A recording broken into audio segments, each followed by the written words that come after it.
તો તમે એક લોયર છો અને લોયરમાં તમારું સ્પેશિયલાઇઝેશન છે કે જમીન પ્રોપર્ટી એ માટેનું? એટલે મને સ્પેસિફિકલી ઇન્ટરેસ્ટ જમીન મિલકતમાં વધારે હતું, એટલે પછી મેં એ ફિલ્ડ ચૂઝ કરેલું છે. પણ સપોઝ કે કોઈ જે રીતે કોઈની ડેથ થઈ ગઈ, એનો કોઈ વારસદાર નથી અને બે પાર્ટી એ જમીન માટે લડી રહી છે, તો પછી એમાં કેવી રીતે ચુકાદો આવે? એવું મોસ્ટલી કયા કેસીસમાં થાય? જ્યારે ફિમેલ છે ને અને એ મૃત્યુ પામે છે અને કોઈ પિતા છે, એના પુત્ર જોડે એને કંઈ પ્રોબ્લેમ છે કે કંઈ પણ ઇસ્યુ છે, તો હવે એ જો પોતાના દીકરાઓને જો પોતાની જમીન કે પોતાનો જે પણ વારસો છે એ આપવા ના માંગે, તો એવું થઈ શકે ખરું? થઈ શકે. એમાં એવું હોય છે કે સપોઝ જો હવે એના ફાધર છે, જે પિતા છે, એને જાતે ખરીદેલી મિલકત છે, તો પછી એમનું પોતાનું ડિસિઝન રહેશે કે એમને એમના સંતાનોને આપવું કે દાન કરી દેવું. પણ જો તમારા પિતાએ પોતે વસાવેલું હોય, એ જો ના ઈચ્છે તો તમને ના આપે, તો એની સામે છોકરાઓ કઈ એક્શન તમે ના લઈ શકો? કશું જ ના લઈ શકે.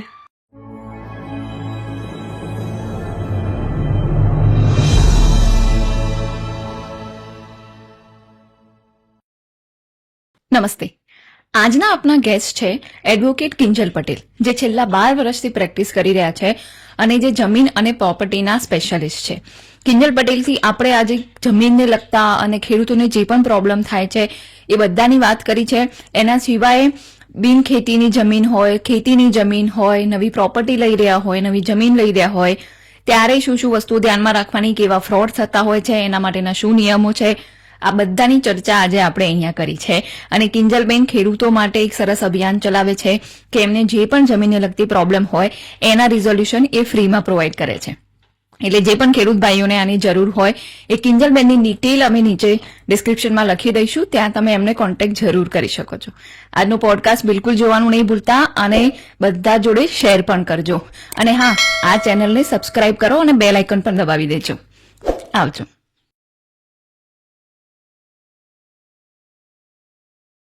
નમસ્તે કિંજલબેન. નમસ્તે. સ્વાગત છે તમારું ગુજરાતી મેળોમાં. આભાર. તો તમે એક લોયર છો અને લોયરમાં તમારું સ્પેશિયલાઇઝેશન છે કે જમીન પ્રોપર્ટી એ માટેનું. તો જેમ એક મારો ક્વેશ્ચન હતો કે જેમ ડોક્ટરમાં સ્પેશિયલાઇઝેશન આવે એવું વકીલોમાં પણ હોય સ્પેશિયલાઇઝેશન? હા, સ્પેશિયલાઇઝેશન મતલબ જ્યારે પણ તમે પ્રેક્ટિસની શરૂઆત કરી હોય એ ડ્યુરેશનમાં તમને ઇન્ટરેસ્ટ કયા સબ્જેક્ટમાં છે એ તમારે ચૂઝ કરવાનું હોય છે. ઓકે. એટલે મને સ્પેસિફિકલી ઇન્ટરેસ્ટ જમીન મિલકતમાં વધારે હતું, એટલે પછી મેં એ ફિલ્ડ ચૂઝ કરેલું છે. ઓકે. એટલે આમાં તમે કેસ કોઈ પણ લઈ શકો, પણ તમારા ઇન્ટરેસ્ટ પર ડિપેન્ડ કરે છે કે તમારે ફેમિલી તરફ જવું છે કે કોઈ ક્રિમિનલ લોયર બનવું છે કે તમારે આ રીતે તમે જે જમીન અને પ્રોપર્ટીના જે માટે કામ કરો છો એ બનવું છે. આમ કોઈ પણ કેસ લડી શકે, એમાં વાંધો ના આવે. હા, કોઈ પણ એડવોકેટ હોય કોઈ પણ કેસ લડી શકે. એમાં કોઈ જેવું ના હોય કે આ જમીન મિલકતના એડવોકેટ છે, ક્રિમિનલ કેસ ના લડી શકે. જેમાં માસ્ટરી હોય એ કેસ એ લોકો લેતા હોય. ઓકે. અને સ્પેશિયલી મારે વારસાઈ વિશે તમારી જોડે થોડીક વાત કરવી હતી કે વારસાઈના શું નિયમો છે, બેઝિક નિયમો આપણે જાણવા હોય તો. વારસાઈના નિયમોમાં એવું હોય છે કે વારસાઈ હંમેશા કેવું બે રીતની હોય. એક તો સીધી લીટીમાં પણ આવે અને આડી લીટીમાં પણ આવે. સીધી લીટીમાં એટલે કે કોઈ પર્સન છે જે હયાતમાં છે, બરાબર, અને એમની વારસાઈ તમારે કરાવવી હોય તો તમારે હયાતીમાં હક દાખલ કરાવવો પડે, બરાબર, જે પ્રેઝન્ટમાં છે એને થાય. અને સપોઝ કોઈ પર્સન છે જે એક્સપાયર થઈ ગયા છે તો પછી તમારે એમની વારસાઈ કરાવવાની થાય. એ પણ એવું જ હોય કે એમાં સીધી લીટીમાં હોય. જેટલા પણ પર્સન છે એના જેટલા પણ વારસદાર છે બધા સીધી લીટીના. એના પત્ની આવી ગયા, બાળકો આવી ગયા, હા, પુત્રી પણ, કોઈ પણ છોકરો છોકરી બધાને ઇક્વલ સ્પેસ આપવામાં આવે છે. અને સપોઝ કોઈ પર્સન છે કે જે એક્સપાયર થઈ જાય છે અને જેમને કોઈ વારસ જ નથી, તો એ ડ્યુરેશનમાં તમારે કમ્પલસરી તમે એના આડી લીટીના, ઓબ્વિયસલી એના ભાઈ છે એ લોકો એન્ટર થાય, પણ એ સીધી રીતે ના થઈ શકે. એના માટે તમારે કમ્પલસરી કોર્ટમાંથી ઓર્ડર લાવવો પડે અને કોર્ટ કે પછી જ એન્ટર થાય. ઓકે. એટલે કોર્ટમાં જવું પડે તમારે. પણ સપોઝ તમે જેમ કીધું કે કોઈ એનો વારસો જ નથી, તો પછી આપણે એ લોકો પ્રૂફ શું આપી શકે કે આ માણસો હયાત જ નથી, અને એ કેવી રીતે થઈ શકે? આમાં મરણનો દાખલો હોય ને, એમનો મરણનો દાખલો છે, પછી પેઢીનામા તમે પેઢીનામું બનાવવું પડે અને પેઢીનામાના આધારે તમે એ પેઢીનામું તલાટી સાહેબ સાથે વેરીફાઈ કરાવડાવો અને પછી એમાં પણ સાક્ષીઓ લે કે જે તમને વર્ષોથી ઓળખતા હોય, એટલે પછી તમને અંદાજો આવી જ જવાનો છે ને એ પેઢીનામાના આધારે તમારે કોર્ટમાં જવાનું થાય. હા, પણ આમાં બી બહુ બધા સંબંધીઓ હોય તો એમાં પણ પ્રોબ્લેમ થઈ શકે. એવા કેસીસ બી આવતા હશે કે સામસામે લડતા હોય કોઈના વારસા માટે. હા, હવે કેવું જમીન મિલકતો છે, જ્યારે ભાવ વધતા જાય એટલે ઓબ્વિયસલી લોકોની અલગ જ એંગલથી લોકો જોવાનું ચાલુ કરતા હોય છે. હા, પણ ઘણા કેસોમાં થતું હોય છે, ઘણા કેસોમાં નથી થતું હોતું. કારણ કે મારી પાસે ઘણા કેસ એવા પણ આવે છે કે જેમાં તો કેવું છોકરો ને છોકરીને એના માતા પિતા બધા થતા હોય છે. હવે કદાચ સપોઝ ફાધરનું ડેથ થઈ ગયું છે, ફાધર એક્સપાયર થઈ ગયા છે, તો એ ડ્યુરેશનમાં એના મમ્મી છે, પછી એના છોકરાઓ છે બધા, ત્યારે ઘણા વખતે લડાઈ ટાઈપનું થોડું ઘણું ચાલતું હોય છે. અને ઘણામાં એવું હોય છે કે બધા મ્યુચ્યુઅલી અન્ડરસ્ટેન્ડ હોય છે અને મ્યુચ્યુઅલી લોકો કરી પણ દેતા હોય છે, એકના તરફેણમાં જતો પણ કરતા હોય છે, ભલે ગમે તેટલી વેલ્યુએશનની કેમ ના હોય. હા, એટલે પેલું સમાધાન ટાઈપ એ લોકો કરી લેતા હોય. પણ સપોઝ કે કોઈ જે રીતે કોઈની ડેથ થઈ ગઈ, એનો કોઈ વારસદાર નથી અને બે પાર્ટી એ જમીન માટે લડી રહી છે, તો પછી એમાં કેવી રીતે ચુકાદો આવે?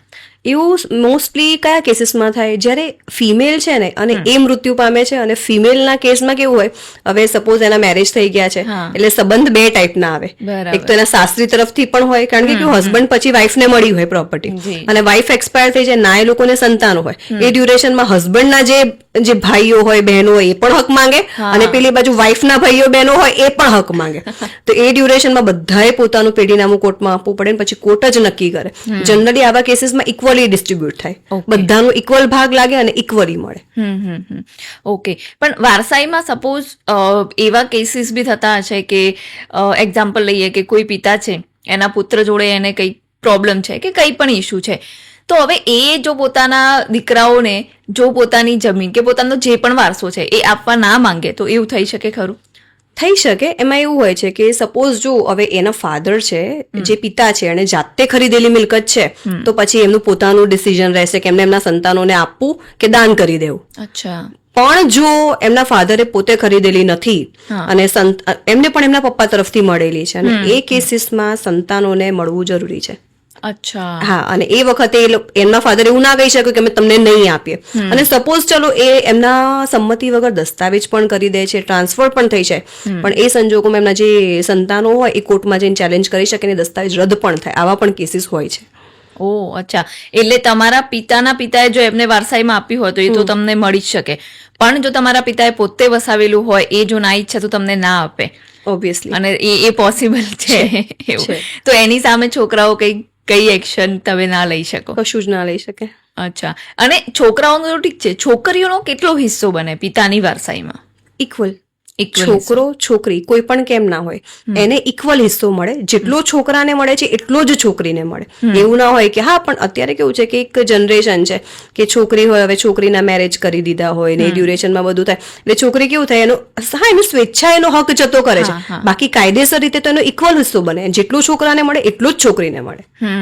એટલે સપોઝ કે કોઈ છોકરી ઇવેન્ટ પહેલા એને હિસ્સો ના માંગ્યો હોય, પણ સપોઝ પિતાના મૃત્યુ પછી દીકરીને એવું થાય કે મારો ભાઈ એકલો કેમ આ લઈ લે, મારે પણ એમાંથી હિસ્સો જોયો, તો એ માંગી શકે અને એને મળી શકે? હા, મળી શકે.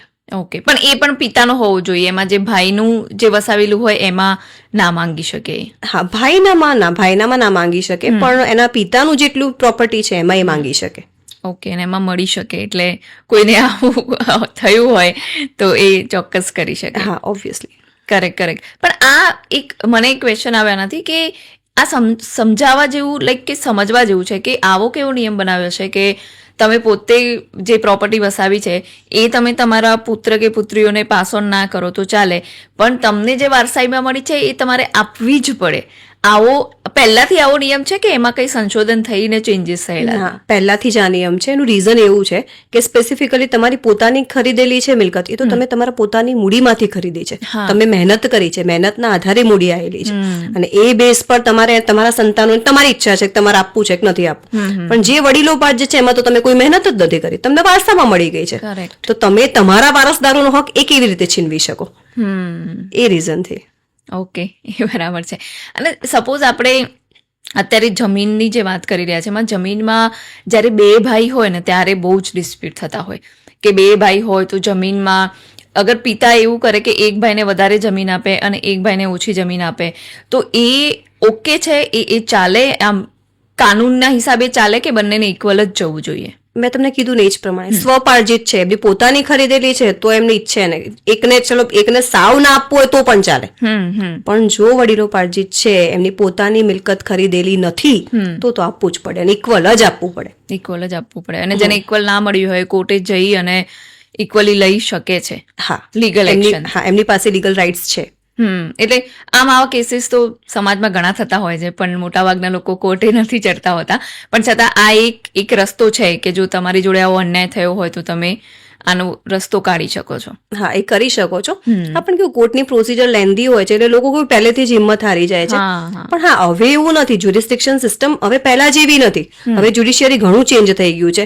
પહેલા જે 25-30 વર્ષ દાવા ચાલતા હતા હવે નથી. હવે ઓલમોસ્ટ 5-10 વર્ષમાં ડિસિઝન આવી જ જાય છે. પણ હજી કેવું પહેલાની જે તમારી મેન્ટાલિટી છે, પહેલા જે મગજમાં છાપ છૂટી ગઈ છે ને એ જતી નથી.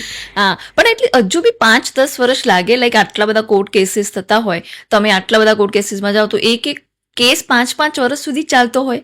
હા, 5 વર્ષ ચાલે, 10 વર્ષ ચાલે. કારણ કે કેવું છે, ઇન્ડિયન જ્યુડિશિયરી જે છે ને એનું એક સિમ્બોલિક કહી શકો, ગમે તે તમે કહી શકો કે 100 ગુનેગાર ભલે છૂટી જતા પણ 1-2 ગુનાને સજા ન મળવી જોઈએ. અને એ જ રીઝનથી આ થતું હોય છે કે કદાચ કાલે ઉઠીને એ જો મેટર ચલાવે નહીં તો કોઈ જેનો હક લાગે છે એ ના જતો રહે. એ રીઝનથી સમય લે છે. પણ હા, એટ ધ એન્ડ ડિસિઝન આવે છે.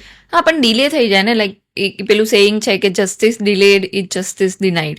એવું છે કે 5-10 વર્ષ બિચારા કોઈ માણસનું 5-10 વર્ષમાં કદાચ એ હયાત પણ ના હોય એવું થઈ શકે. એટલે હજુ પણ આટલો ટાઈમ લાગે કોર્ટમાં એ થોડું.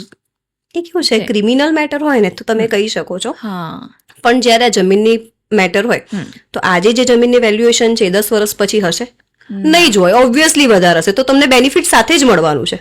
એટલે તમે એ તમારે પહેલેથી તમે વિચારી લો કે 5-10 વર્ષ મેટર ચાલે મારે અત્યારથી તો પછી તમને કશું જ નહીં મળે. કર્મ તો કરવું પડશે, એ સિવાય ફળ ક્યાંથી મળશે? હા, સાચી વાત છે. એટલે ઓકે, એટલીસ્ટ પહેલા તમે જેમ કીધું એમ 20-25 વર્ષ લાગતા હતા, એની જગ્યાએ હવે 5-10 વર્ષમાં એટલીસ્ટ તમને કંઈ ને કંઈ ઉકેલ એનો મળી જતો હોય છે. હા, જમીનમાં આ ભાઈઓની આપણે વાત કરીએ એમ બીજો એક તો રસ્તાનો પ્રોબ્લેમ હોઈ શકે. લાઈક ગામડાઓમાં બહુ જ આવા કેસીસ થતા હોય છે કે એકબીજાને રસ્તો ના આપતા હોય. ગામડાઓમાં પેલા આઈ નો ટર્મ્સ તો એનું પેલું શેડા કે એવું કશું કે આ હોય છે. હવે આ રસ્તો છે તો એના માટે શું નિયમ છે કે રસ્તો બધાએ આપવો જ પડે કે એ બી પોતાના ઉપર છે કે મરજી છે, મારી જમીન છે, રસ્તો આપું કે ના આપું? રસ્તામાં કેવું છે કે હા, તમારી મરજી છે. હવે ઓબ્વિયસલી કોઈ પણ એક સર્વે નંબર છે, એની બાજુનો સર્વે નંબર, તમે એવું વિચારો છો કે મારે આ જ સર્વે નંબરમાંથી જઈને જવું છે અને મારે રસ્તો આ જ સર્વે નંબરમાંથી આપવો લેવો છે તો તમે એની કેવું એક પ્રોસિજર હોય છે કે મામલતદારમાં તમારે અરજી કરવી પડે, પછી અરજીનું ડિસિઝન થાય, ત્યાંથી એ લોકોની ટીમ આવે, આખું સર્વે કરે પછી તમને રસ્તો આપતા હોય છે ઇન શોર્ટ. પણ જ્યારે તમે એવું પર્ટિક્યુલરલી માંગો કે મારે આ જ જમીનમાંથી જોઈએ છે તો એવું પોસિબલ ના થાય. પણ હા, એ લોકો જ્યારે સર્વે કરે ને ત્યારે કે કોઈના પણ હકને નુકસાન ના થાય ને એ રીતે તમને રસ્તો પ્રોવાઈડ કરે. ઘણી વખતે પબ્લિકને પોતાને ઈઝી પડે છે એટલે મારે આ જ જગ્યાએથી જવું છે, એવું ના હોય. એ રીઝનથી કેમ કે ઘણી જગ્યાએ મારામારી પણ થઈ જાય છે કે રસ્તા માટે કે આ રસ્તો અમારો છે, આ રસ્તો અમારો છે, કોઈની જમીન કપાતી હોય એટલે આવા બધા બહુ કેસીસ થતા હોય કે આટલી જમીન અમારી જાય છે તો એ જમીન જતી હોય સામે તો એમાં એવો કોઈ નિયમ છે કે ભાઈ આ રસ્તા માટે આની જમીન જાય છે તો અહીંયાથી આને જમીન મળે કે એવું કંઈ પણ? હા, એ વળતરનો છે નિયમ કે તમે જ્યારે પણ તમારી જમીન જાય છે રસ્તામાં તમે આપો છો ત્યારે મામલતદાર સાહેબ સામે જે પણ પાર્ટીઓ છે એમને કહેતા જ હોય છે કે તમે આટલી જમીન એમને આપી રહ્યા છો, તમારી જમીનમાંથી એટલો હિસ્સો એમને આપી દો. છતાં પણ ના આપે તો પછી કેવું એ વેચાણની આખી પ્રોસિજર જ અલગ હોય છે. કાં તો પછી જો ના આપે તો એ ડ્યુરેશનમાં આખી રસ્તાની એન્ટ્રી પડતી હોય છે અને રસ્તાની વેલ્યુએશનનું જે પણ વળતર થાય ને એ જે પણ ઓર્ડર થાય એ આપવું જ પડે કમ્પલસરી. ઓકે. અને આ બધામાં 7/12ના ઉતારા જે આપણે કહીએ છીએ એનું કેટલું મહત્વ હોય છે આ બધી પ્રક્રિયાઓમાં? મહત્વ એટલે તમે આમ કહી શકો જ્યારે લગ્ન કરવા જાઓ ત્યારે જન્માક્ષરનું કેટલું મહત્વ હોય છે એટલું મહત્વ એ તમારો પાયો છે. 7/12 ની અંદર તમારી બધી જ ડિટેલ્સ છે, તમારું નામ છે ઇન શોર્ટ. તમારા નામ વગર તમારું અસ્તિત્વ શક્ય નથી. એ જ રીતે 7/12 વગર તમારા જમીનનું અસ્તિત્વ શક્ય નથી. ઓકે.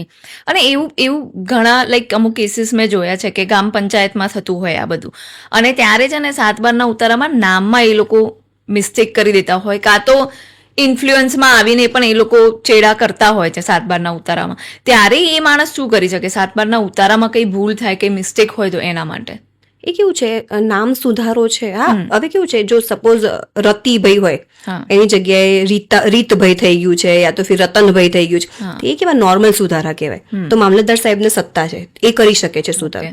પણ જે આખું રતિભાઈ આખું નામ જ અલગ છે કે રવિભાઈની જગ્યાએ આખું રતિભાઈ લખાયું છે, હા. તો એ કેવું તમારે દરેક પર્સનના મગજમાં એક ડાઉટ પેદા કરે કે આ બંને પર્સન જ અલગ છે. તો એ ડ્યુરેશનમાં તમારે કમ્પલસરી કોર્ટમાં જવું પડે અને કોર્ટમાંથી જ ડેક્લેરેશનનો દાવો ફાઇલ કરવો પડે અને પછી સુધારો કરાવવો પડે, એ સિવાય ના થાય. એટલે પણ આવી રીતે સુધારો તો થઈ શકે. થઈ શકે. અને જો જેનું નામ છે એ સામે સપોઝ કોઈનું બીજાનું નામ આવી ગયું અને એ દાવો કરી લે તો એ વખતે શું થાય પછી? કોઈ બીજાનું નામ છે એટલે સપોઝ, પણ હા એમાં કેવું હોય છે કે જ્યારે કોઈ પણ પર્સન છે એ 7/12 ની અંદર એન્ટર થયા હશે એટલે 7/12 ની સીધા તો આવી ના શકે. ઓબ્વિયસલી એની પહેલા નોંધ પડે. નોંધમાં એ કઈ રીતે આવેલા છે એ પહેલા ડિસ્ક્રાઇબ થાય. સપોઝ ચલો કોઈ પર્સનના વારસદાર તરીકે આવેલા છે તો વારસદારમાં ઓબ્વિયસલી એની સાથે બીજા વારસદારો પણ આવેલા હોય, યા તો પછી ચલો વેચાણથી આવેલા છે તો વેચાણ દસ્તાવેજ પણ હોય. વેચાણ દસ્તાવેજ હોય તો એની અંદર તો તમારી બધી ડિટેલ્સ હોય. અને સપોઝ વારસમાં આવ્યા હોય તો વારસમાં તમારા ભાઈ બહેન છે કોઈ બી છે એ બધાના ડેક્લેરેશન અટેચ થઈ ગયા. થર્ડ પર્સન આવી રીતે ઇન્વોલ્વ થવાની સંભાવના બહુ ઓછી છે. યસ. એટલે આ બધાનું ઇન્વોલ્વમેન્ટ જોઈએ એટલે આવી રીતે તો બહુ ઓછી જ શક્યતાઓ રહે. બરાબર. વચ્ચે કિંજલબેન બહુ એવા લાઈક મેં કેસીસ જોયા હતા કે પેલા જે જમીન સર્વે કરવા કે નોંધણી કરવા જે ગવર્મેન્ટ મોકલે, હવે એ લોકો બીજા સ્ટેટથી અહીંયા આવે, કોઈ બીને ગવર્મેન્ટ મોકલતી હોય છે, તો અમુક જગ્યાએ એવું થયું કે આ મારું ખેતર છે અને હું હાજર નથી પણ બીજા કોઈ ભાઈ XYZ હાજર છે અને એ ઊભા છે તો એમને કહી દીધું કે આ મારી જમીન, તો એ એમના નામ ઉપર થઈ ગઈ. એ સર્વેમાં એમનું નામ લખી દીધું કે આ ભાઈ રમેશભાઈ છે તો એમનું નામ, હવે તેજલબેનમાંથી સીધું રમેશભાઈ નામ થઈ ગયું. તો હવે એના ચેન્જીસ કરવા માટે લોકો વર્ષોથી મહેનત કરી રહ્યા છે. તો આવી ગવર્મેન્ટની ભૂલ થાય તો એના માટે શું કરી શકાય? એટલે ગવર્મેન્ટની ભૂલ ના હોય. તમે આઈ ગેસ જેની વાત કરી રહ્યા છો એટલે ગણોતમાં જે ખેડિયાની જમીનનો કાયદો હતો એની વાત કરી રહ્યા છો. તો ખેડિયાની જમીનમાં તો કેવું છે, તમારો ખેડહક બતાવવો પડે પહેલા, અને સીધું નતું મળી જતું. એ ખેડહકમાં ચલો કોઈ પણ પર્સન તપાસ કરવા આવેલા છે, તમારું નામ લખીને જાય છે, પછી આખી એની ઇન્કવાયરી બેસતી હતી. ઇન્કવાયરી બેસે, ઇન્કવાયરીમાં જે જમીન માલિક છે એને બોલાવવામાં આવે, જમીન માલિકની સામે એને પણ કહેવામાં કે તારી જમીન છે, આ ખેડે છે, આટલું વળતર અમે તમને આપીશું. એ જમીન માલિક કે હા મને વાંધો નથી, પછી એ વળતર એક્સેપ્ટ કરે, પછી એના નામે થતું હતું. બાકી એ લખીને ગયા અને તમારું 7/12 નામ ચડી ગયું તો પછી કેવું છે, તમારું ક્યારે પોસિબલ ના થાય રીતે. હા, કેમ કે આવા કેસ થયેલા છે કે સપોઝ બહુ બધા 8-10 જણાના ખેતર એક બાજુ ખેતર હોય એટલે હવે લેંગ્વેજ બેરિયર થયું એમને કે કર્ણાટકાથી અહીંયા ગુજરાતમાં એ લોકોને બોલાવ્યા, જે સર્વેવાળા આવ્યા અને XYZ પર્સન જે ઊભા હતા કે આ મારું ખેતર, તો હા આ પેલાનું ખેતર, એટલે ખેતર એક્સચેન્જ થઈ ગયા કે કોઈનું ખેતર કોઈના નામ ઉપર બોલી રહ્યું છે. તો આવા કેસમાં શું કરવાનું? આવા અત્યારે ઘણા બધા પ્રોબ્લેમ્સ આવતા હોય છે. મારી જોડે મોટા ભાગના કેસીસ જનરલી આ રીતના આવતા હોય છે. ઘણા કહેતા હોય કે અમે જે ખેડીએ છીએ ને એ જમીન મારા ભાઈના નામે છે અને મારા ભાઈ જે ખેડે છે ને એ જમીન અમારા નામે છે. પણ એ સંજોગોમાં કેવું છે, તમે એ ભૂલ નથી, બરાબર. હા, જે સર્વેયર જે લખીને ગયા એ સર્વેયર લખીને ગયા હોય પણ એની 7/12 નોંધ પડી હોય. તમે જે કેવું બાય મિસ્ટેક તમે એ સમજીને બેઠા છો કે મારી આ જમીન છે અને તમે ખેડવાનું ચાલુ રાખ્યું. અને કેવું જૂના જમાનામાં કોઈને અંદાજો જ નતો, કોઈ રેકોર્ડ્સ ભાગ્યે ચેક કરતું હતું. એટલે એમને એ લોકો એક જ વસ્તુ કે બસ આ જ મારી જમીન છે. એટલે જયારે રેકોર્ડ્સ ના જોયા હોય, 7/12 ના જોયું હોય, સર્વે નંબર ના જોયા હોય, એટલે અંધારામાં લઈને એ લોકો ત્યાં ખેતી કરે છે. એટલે એ સંજોગોમાં તમારે કમ્પલસરી તબદીલી કરાવવી પડે. એની જમીન તમારા નામે, તમારી જમીન એમના નામે, સ્ટેમ્પ ડ્યુટી ભરી, રજીસ્ટ્રેશન ફી ભરીને કરાવવી પડે. એ સિવાય ના થાય.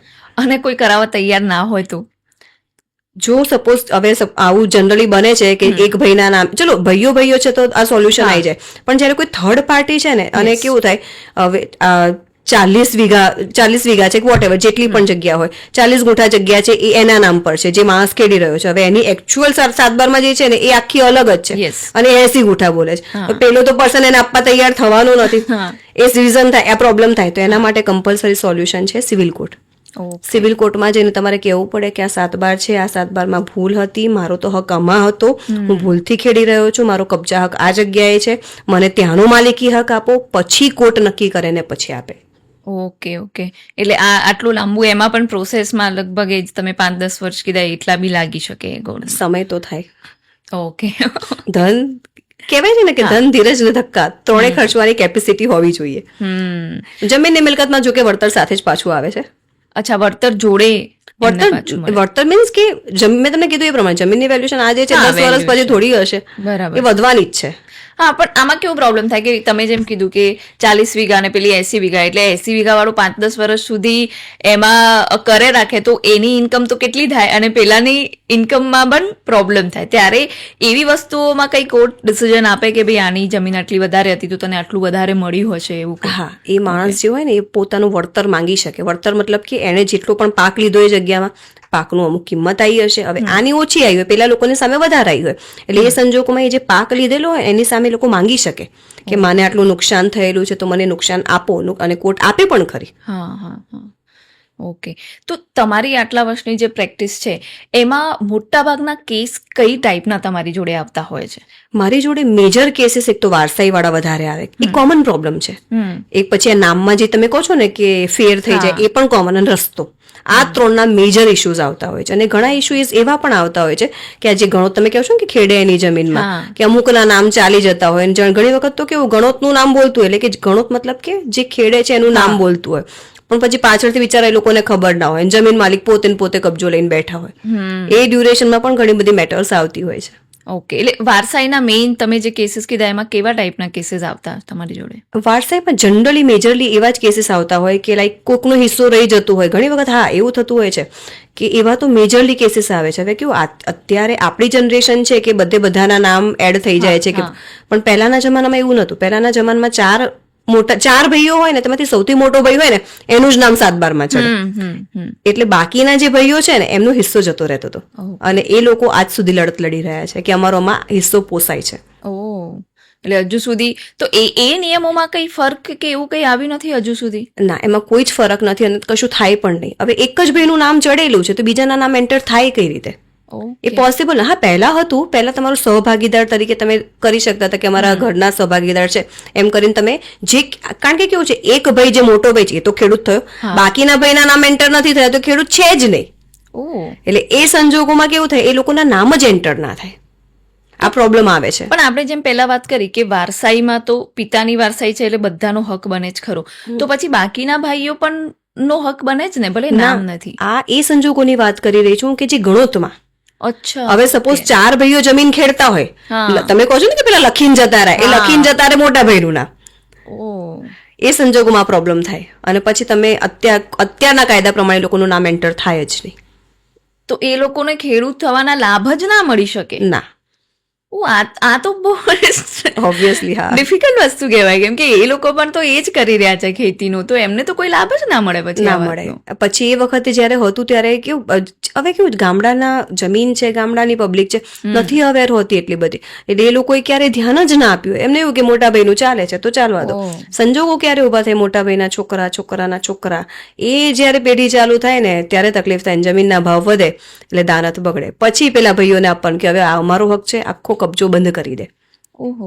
તકલીફ થાય છે ઘણા લોકોને, પણ પછી કેવું એ લોકોને એમનો ખેડ હક સાબિત કરવો પડે. ખેડ હક કે અમે આ જગ્યા પર ખરેખર ખેડતા હતા, કે એ એકલા નતા ખેડતા, એમનું એકલા. પણ આ સંજોગો બહુ ઓછા છે એમના નામ પર આવવાના. આ ફેક્ટ છે, જે છે આ છે.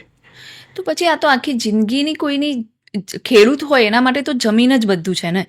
એની જોડે જમીન જતી રહે તો એ માણસ શું કરે, તો ભૂખે મરી જાય. ઓબ્વિયસલી સાચી વાત છે. તો આ માટે તો પછી ગવર્મેન્ટ એને કંઈક તો વિચારવું જોઈએ કે કંઈક સંશોધન, આટલા બધા સંશોધન થઈ જ રહ્યા છે નિયમોમાં, સુપ્રીમ કોર્ટ આટલા બધા કેસીસમાં સજેશન આપી રહ્યું છે, તો આમાં પણ થવું જોઈએ એવું નથી લાગતું? એટલે કેવું છે, ગવર્મેન્ટ કરી રહી છે એના હિસાબથી. એટલે જે લોકોના મેજર પ્રોબ્લેમ્સ હતા ખેડૂત ખરાઈના ને બધા ઘણા બધા એ લોકોએ દૂર કર્યા છે. હમણાં રિસેન્ટલી જે કાયદો આવ્યો, તમને 1995 પછીના રેકોર્ડ્સ ધ્યાને લેવાના, એ પહેલાના નહીં રહ્યા. બાકી એમાં તો જે ખેડૂત ખરાઈમાં લોકો હેરાન થયેલા છે એટલું તો કોઈ હેરાન નથી થયું. તમે એક્સપ્લેન કરી શકો એ શું? ખેડૂત ખરાઈ એમાં કેવું હતું કે સપોઝ તમારે કોઈ પણ ખેતીની જમીન લેવી હોય તો તમારે કમ્પલસરી ખેડૂત ખરાઈનો દાખલો જોઈએ. હવે ખેડૂત ખરાઈના દાખલામાં તકલીફ કેવી આવતી હતી કે એ લોકોએ 1965 કેવી રીતે જમીન એમના વડીલોએ ખરીદી હોય, અને આપણો કાયદો એવું કહે છે કે 55 પછીનું વેચાણ હોય ને તો તમે એ 55 પછીના વેચાણને માન્ય ના ગણે. 55 પહેલાનું જે તમારું વેચાણ હોય ને તો માન્ય ગણી લેતા હતા, તો તમને ખેડૂત ખરેનો દાખલા આપી દેતા હતા. પણ જો 55 પછી હોય તો તમને ખેડૂત ખરેનો દાખલો પણ ના આવે. તો એ સંજોગોમાં એ લોકોને સાબિત કરવું બહુ અઘરું બની જતું હતું. એટલે સરકાર નવો નિયમ લાવે. નવા નિયમ મુજબ કેવું 55 એ લોકોને તમારે ભૂલી જ જવાનું, આગળ બધા રેકોર્ડ ભૂલી જવાના. 95 પછીની તમારે ચેન બેસવી જોઈએ આખી. 95 પછી તમે કોઈ પણ ખેતીની જમીનમાં ખેડૂત હોવા જોઈએ. જો હો તો તમારે ખેડૂત ખરેના દાખલાની કોઈ જ જરૂર નથી, તમે ખેતીની જમીન ખરીદી શકો છો. ઓકે. એટલે આમાં પણ વારે ઘડીએ ગવર્મેન્ટ પણ ચેન્જીસ, એટલે ખાલી ગવર્મેન્ટ આવામાં સંશોધન કરીને ચેન્જીસ લાવે એ અપ્રૂવ થઈ જાય કે પછી કોર્ટ અને સુપ્રીમ કોર્ટનું પણ આમાં કઈ રોલ હોય? એટલે કેવું છે, મહેસૂલ વિભાગ કહેવાય. એટલે મહેસૂલ વિભાગ કેવું છે, પોતાના પરિપત્રોથી એ લોકો નવા ચેન્જીસ લાવી શકતા હોય છે. એ લોકો કાયદો ચેન્જ નથી કરતા. ઓકે. તમે એક વસ્તુ વિચારજો, એ કાયદામાં કોઈ બદલાવ નથી કરી રહ્યા, પણ પરિપત્રો જે છે ને એ આપણું જે આ છે કે ખેડૂત જ ખેતીની જમીન લઈશ, એ બધા આપણા પરિપત્રો છે. બરાબર. એ પરિપત્રોને એ લોકો ચેન્જ કરી શકે છે સમયાનુસાર. ઓકે. એટલે સંશોધન કરીને પરિપત્રમાં ચેન્જ કરી શકે, પણ ઓરિજિનલી તો જે છે એ જ નોર્મલી ઓબ્વિયસલી. કારણ કે કેવું છે, જો અત્યારે બી તમે વિચારે લોકો લાગ્યું કે જમીન બધું વેલ્યુએશન વધે, જંત્રીમાં કેવું આવી ગયો ચેન્જીસ આખો. એટલે એ લોકોની સત્તા છે, ઈચ્છે એ કરી શકે છે. અને જોતા હોય છે કે ખેડૂતનું હક ખરેખર પેલું થતું હોય છે, તો એના રીઝન એ લોકો કરી પણ દેતા હોય છે અને ચેન્જ પણ કરતા હોય છે. અત્યારે તમે જો, કારણ કે ખેડૂતને પોતાની નોંધણી કરાવી બહુ અઘરી હોય છે, તો અત્યારે ફાર્મર રજિસ્ટ્રીનો આખો પ્રોજેક્ટ આવ્યો છે, સરકારે બહાર પાડ્યો છે, જે સેન્ટ્રલી એટલે કે આખા ભારતના ખેડૂતોને એક જ પોર્ટલમાં લાવશે. ઓકે. અત્યારે પેલું પ્રધાનમંત્રી 2,000 રૂપિયા મળતા હોય છે, એ બધી સ્કીમ છે. એ સિવાય તો ચલો કંઈક આપણે તો કેવું અતિવૃષ્ટિ અનાવૃષ્ટિ દુકાળ બધું ઘણું બધું પડતું હોય, એ ડ્યુરેશનમાં જે લાભ મળતા હોય એ બધું એક જ પોર્ટલમાં આવી જાય. એટલે ખેડૂતનો જે પોતાનો ડેટા છે એ પણ જળવાઈ રહે, અને એ સિવાય સરકાર પાસે પણ એ ડેટા રહે કે મેં આ ખેડૂતને આટલી વસ્તુ આપેલી છે, એના પાક ધિરાણ હોય કે વોટ એવર, બધું જ એક જ. એ આખો પ્રોજેક્ટ ચાલી રહ્યો છે અત્યારે. કે એટલે એક વ્યક્તિનો ડેટા એક જગ્યાએ સ્ટોર થઈ જાય, ડિજિટલાઇઝેશન એનું પણ થઈ જાય. એટલીસ્ટ અત્યારે થઈ રહ્યું છે, ચાલુ જ છે. 30 નવેમ્બર જે આવે ત્યાં સુધીમાં જે લોકો 2,000 નો હપ્તો લે છે ને એ લોકોએ કરાવવાનું છે. અને એ પછી 31 માર્ચ જે આવશે ને ત્યાં સુધી જે લોકો, કારણ કે કેવું છે, બધા તો 2,000 નો લાભ, ભલે ખેડૂત હોય પણ 2,000 રૂપિયાનો લાભ નથી લેતા હોતા, તો એ લોકો 31 માર્ચ સુધી કરાઈ શકે છે નોંધણી આખો. અને પછી તમારા આધાર કાર્ડ ને તમારી 7/12 બંનેને લિંક કરી રહી છે. ઓકે. તો એ પણ ઇન્કમના આધારે હોય છે કે નાના ખેડૂત મોટા ખેડૂત એવું કઈ હોય છે જે 2,000 લાભ મળે છે એમાં? ના, એ એવું નથી હોતું, કોઈને પણ મળી શકે છે. પણ કેવું છે, તમારી પાસે ખેતીની આવક સિવાય બીજી કોઈ આવક ના હોવી જોઈએ. અચ્છા. આજે તમારું ખેડૂતમાં નામ છે, તો ખેડૂતના નામની સાથે તમે બીજું કંઈક ધંધો પણ કરી રહ્યા છો યા નોકરી પણ કરી રહ્યા છો, તો તમને લાભ ના મળે. તમારું 7/12 નામ પણ હોવું જોઈએ, તમે માત્ર ને માત્ર ખેતી જ કરતા હોવા જોઈએ, તો જ તમને બેનિફિટ મળે. તો આમાં તો પછી એવું થઈ શકે કે સપોઝ પતિ છે એ કઈ બી કામ કે જોબ કરતા હોય, પણ જો તમારી જમીન પત્નીના નામ ઉપર હોય અને એ બીજું કશું જ ના કરતા હોય, તો આ લાભ મળી શકે એ લોકોને પણ? હા, મળી શકે, પણ પત્નીના નામ પર સીધી આવશે પણ નહીં ને. ઓકે. પતિએ પોતાની હયાતીમાં જ દાખલ કરાવવો પડશે. એટલે પતિનું ટ્રેક થશે. હા, એટલે આમ તો પણ જમીન પત્નીના નામે હોય તો એનાથી કઈ ફરક ના પડે. પતિનું પણ બીજો કોઈ બિઝનેસ કે જોબ ના હોવી જોઈએ. હા, હવે એ કેવું પેલું ખરીદેલી મિલકત હોય ને, હવે સપોઝ પત્નીનું બીજું કોઈ જગ્યાએ 7/12 નામ બોલતું હતું યા ખેડૂત હતા, તો એ કોઈ જગ્યાએ ખરીદે છે, એટલે ખેતીની જમીન થઈ ગઈ, એ ખરીદે છે અને બીજું કશું જ નથી કરી રહ્યા, તો એ આનો લાભ લઈ શકે. ઓકે. બરાબર. અને જેમ આપણે રજિસ્ટ્રીની હમણાં વાત કરતા હતા કે ખેડૂત બનવું, હવે જે ખેડૂત નથી, લાઈક મોટાભાગના પટેલ હોય કે એવા બધા લોકો ખેતીમાં વધારે હોય છે, તો એમનો તો એક ખેડૂત છે જ. પણ જે લોકો નથી ખેડૂત, એમાં સપોઝ હું આજે ખેડૂત નથી અને મારે જમીન લઈને ખેડૂત બનવું છે, તો એના માટેના શું નિયમો છે? અત્યારના ગુજરાતના કાયદા પ્રમાણે જો તમે ખેડૂત નથી, તમારી કોઈ પણ જમીનની 7/12 નામ બોલતું નથી, તો તમે ખેતીની જમીન ગુજરાતમાં તો ના જ લઈ શકો. હજી એ સુધારો નથી આવ્યો. અચ્છા. પણ મેં જોયા છે કે અમુક લોકો લેતા હોય છે આવી રીતે ખેતી કરવા માટેની જમીન, સ્પેશિયલી કે અમે લોકો ખેડૂત બનવા માટે આ જમીન લઈ રહ્યા છે અને ટેક્સ બેનિફિટ ઓબ્વિયસ છે એમાં, કે એમને ટેક્સ બેનિફિટ મળે. મેં એવા એક્ઝામ્પલ જોયા છે કે લાઈક જેમની જોડે જમીન જ નથી અને જે ખેડૂત છે જ નહીં, જેમના લાઈક પેઢીઓની પેઢીઓ કોઈ છે નહીં કે XYZ કે કોઈ બી છે કે કોઈ બ્રાહ્મણ છે સપોઝ, એના ગામમાં કોઈને જમીન વેચવી હોય તો એને લઈ લીધી, તો એ ખેડૂત ના થઈ શકે? એ જમીન લઈને વેચી જ ના શકે. તમારે ખેડૂત ખરેનો દાખલો ના હોય યા તો પછી રેકોર્ડ્સ ના હોય, તો તમારી જમીન નોંધ પ્રમાણિત જ નહીં થાય. તમે જો ખેડૂત નથી જમીન લો છો તો તમારી નોંધ પ્રમાણિત થવાની કોઈ જ સંભાવના છે નહીં. અચ્છા. એટલે આવી રીતે કોઈ ખેડૂત બની ના શકે? ક્યારેય નહીં. તો આ જે સેલિબ્રિટીઝના આપણે જોતા હોઈએ છીએ કે અમિતાભ બચ્ચનની છે જમીન કે ખેડૂત છે, હમણાં શાહરૂખ ખાનની દીકરી છે જે સુહાના, એને જમીન લીધી તો એ ખેડૂત બની ગઈ. તો એ લોકો કેવી રીતે કરે છે આ વસ્તુ? ગુજરાત નહીં ને. અચ્છા, ગુજરાતની બહાર કરી શકે? હા, ગુજરાતમાં આ નિયમ છે. તમે ગુજરાતમાં ખેડૂત હોવા જોઈએ, બાકી તો બહારના ખેડૂત છે બહાર ગમે ત્યાં જમીન લે. અચ્છા.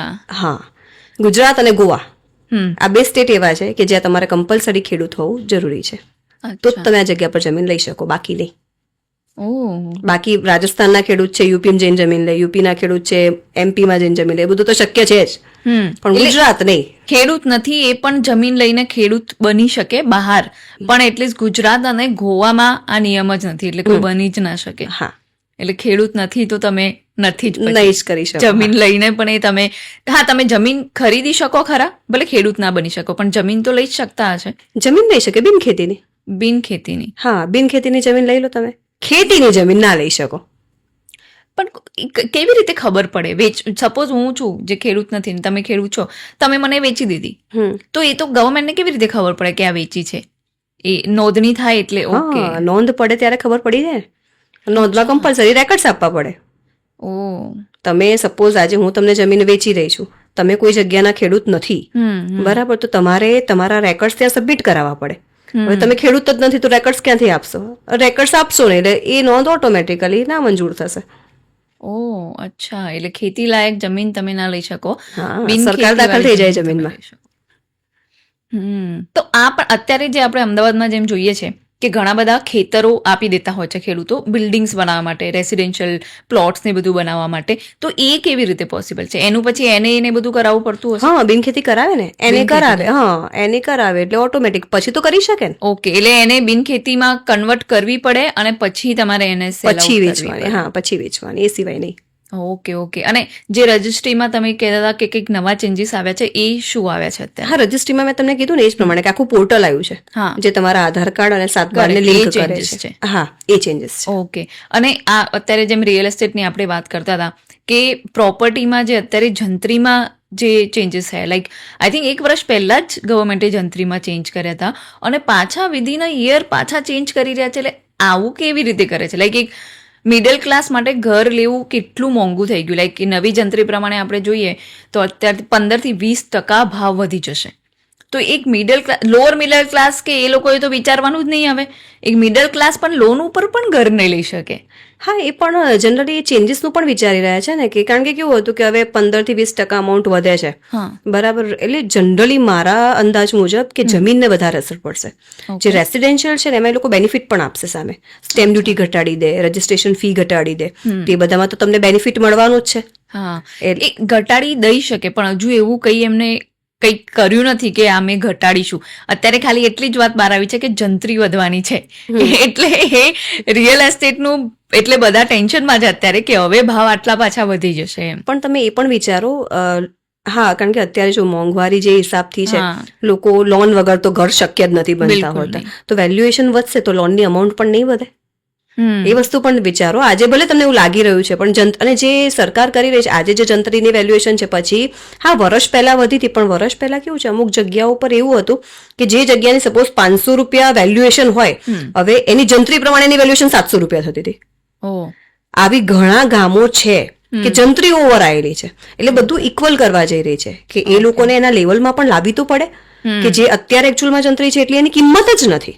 ઓહ, અચ્છા. એટલે એ કારણ કે એ બધા રીઝનથી બધા ચેન્જીસ લાયા રહ્યા છે. એટલે ખાલી વધારો નહીં, આમાં સુધારો પણ છે. ઓબ્વિયસલી આ વધારો નથી, એકલો સુધારો પણ છે સાથે. એટલે કદાચ રિયલ એસ્ટેટ વાળા આ હાઈપ કરીને લોકો વધારે ઘર લઈ લે એટલે અત્યારે કરાવી રહ્યા છે આવું એડવર્ટાઇઝ કે તમારી જંત્રી વધી જશે અને 15-20% મોંઘું થઈ જશે ને આવું બધું. કેમ કે અમે લોકો તો એ જ જોઈ રહ્યા છે, એટલે એ લોકોને મનમાં હા કે ફટાફટ હા સેલ આઉટ કરવાનું ચાલુ થાય. હા, એટલે રિયલ્ટર જે બી હોય એ લોકોને બેનિફિટ મળી જાય કે 1-2 મહિનામાં જે લોકો વિચારતા હોય ફટાફટ ઘર લઈ લે. આ એક બેનિફિટ છે, ઘણો છે. હા, પણ એ જંત્રીની વેલ્યુએશન છે એટલે સ્ટેમ્પ ડ્યુટીનું બધું ભારણ આવશે, પણ સ્પેસિફિકલી મારા અંદાજ મુજબ ખેતીની મતલબ જમીન જે ખરીદે છે ને એ લોકોને, કારણ કે ઘણી વખતે ઘણું થતું હતું કે જમીનની વેલ્યુએશન હોય ને જંત્રી તો સાવ ઓછી બોલતી હોય, એટલે એ જે વચ્ચેનો ગેપ આવતો હતો ને, એટલે ગેપનું ઘણા લોકો મિસયુઝ પણ કરતા હતા. એ બધા મિસયુઝ ઘટાડવા માટે બી એવું લાગે છે કે આ થઈ રહ્યું છે.